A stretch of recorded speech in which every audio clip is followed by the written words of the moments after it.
If they asked me, I could write a book about the way you walk and whisper and look. Bonjour Damien. Bonjour Laurent. Vous avez fait travailler le club des libraires. Oui, qui s'agrandit. Ah bon? Oui. Ouais, un petit nouveau? Un petit nouveau, exactement. Ah, c'est le fameux Pierre-Yves, non? Voilà, Pierre-Yves. Alors, on accueille un nouveau libraire dans ce club. Il s'appelle Pierre-Yves. Il est libraire au Pradet. Le Pradet, dans le Var, ça. Var. Vous connaissez la France sur le bout des doigts, exactement. Non, On est à côté de Toulon. Là, Pierre-Yves. Je vais marcher. Pierre-Yves est à côté de son associé Hélène. Alors, vous connaissez cette chronique, 3 coups de cœur du moment, 6 d'aventures. Vous entriez ce matin, je crois que ça ouvre à 10h ou 9h, enfin bref, chez Pierre-Yves, en lui disant, cher Pierre-Yves, quels sont vos coups de cœur du moment? Il vous indiquerait ces 3-là. 3 romans, ce sont des romans français, dont un très très noir, comme un bon petit café dès le matin. C'est Voilà. rigolo les Oui. prénoms. Jérémy, Vous avez Jérôme remarqué et Julia. Que des J, les auteurs. T'as fait exprès. Bravo. Eh bien, écoutez, je ne m'en étais même pas rendu compte, cher Laurent. Bravo pour cette... Bah rien, remarque. Si, non, remarque, mais vous êtes d'une perspicacité sans nom. Bravo. On y Si, va. non, mais sans nom, mais avec un prénom. Oh là là, c'est un festival. Alors, on commence par Julia Kerninon. C'est une Française, Ma Dévotion, édition La Brune au Rouergue. C'est très émouvant, c'est très touchant. Et en fait, quand on lit ce livre, on se dit, mais comment des gens peuvent autant vouer leur vie à un autre? En l'occurrence, c'est un homme, une femme par rapport à un autre, en souffrant. Il y a des gens qui sont totalement fascinés par quelqu'un et qui souffrent en silence. C'est un très beau roman. Regardez ce que vous en dit Pierre-Yves. Bienvenue dans le club. Nous sommes dans une rue de Londres de nos jours. Un homme et une femme se croisent complètement par hasard. Ils ne se sont pas vus depuis 23 ans. Hélène et Franck ont plus de 80 ans et ils ont vécu une immense histoire d'amitié et d'amour depuis leur adolescence jusqu'à une rupture tragique en 1995.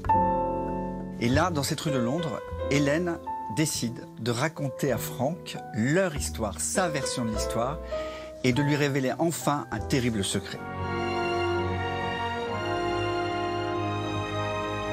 Ce livre est un véritable coup de cœur, d'abord parce qu'il donne le frisson, il est très émouvant, bouleversant, même machiavélique, parce qu'il y a un véritable suspense sur ce fameux secret.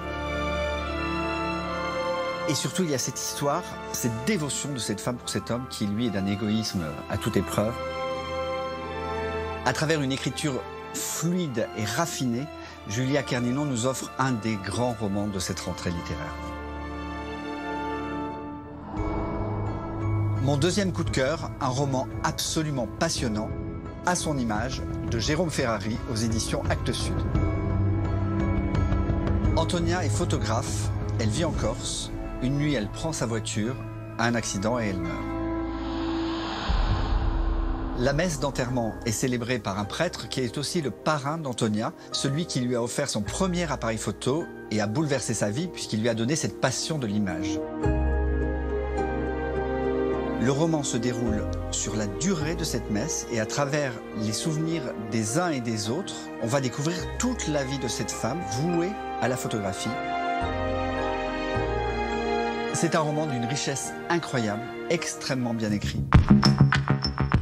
Avec son talent, Jérôme Ferrari nous entraîne dans une multitude de thématiques comme la guerre, la religion, le nationalisme corse, la banalisation de la violence par l'image et surtout la place de l'image dans notre société. C'est un roman exaltant, intelligent, indispensable. Et pour terminer, un thriller diabolique, Elena de Jérémy Fell aux éditions Rivage. Nous sommes sur une route du Kansas. La voiture de la jeune Hayley tombe en panne. Norma, une mère de famille, lui vient en aide. Elle vit dans une maison isolée avec ses 3 enfants. Son fils de 17 ans, Tommy, aime particulièrement torturer et tuer des animaux et rêve de faire la même chose avec les jeunes filles. Jérémy Fell est de la trempe des Stephen King ou de Joyce Carol Oates. Il met en place les pièces du puzzle patiemment et crée un suspense insoutenable. Ce jeune auteur a une véritable obsession pour la violence. Déjà dans son premier roman, Les loups à leur porte, elle était omniprésente, car pour lui, cette violence est en chacun de nous et un rien peut la déclencher. C'est un thriller brillant et surtout exaltant à lire absolument. Mais au fait, vous vous demandez peut-être qui est Elena? À vous de découvrir.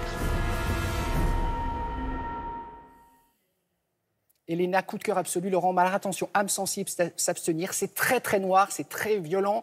Mais j'ai adoré. Il y a 730 pages, je ne l'ai pas lâché. Je l'ai vraiment parcouru. Je l'ai intégralement lu en un week-end. Mais si vous êtes un peu chochotte, n'y allez pas, hein, parce qu'il se passe des choses. Voilà. Eh ben,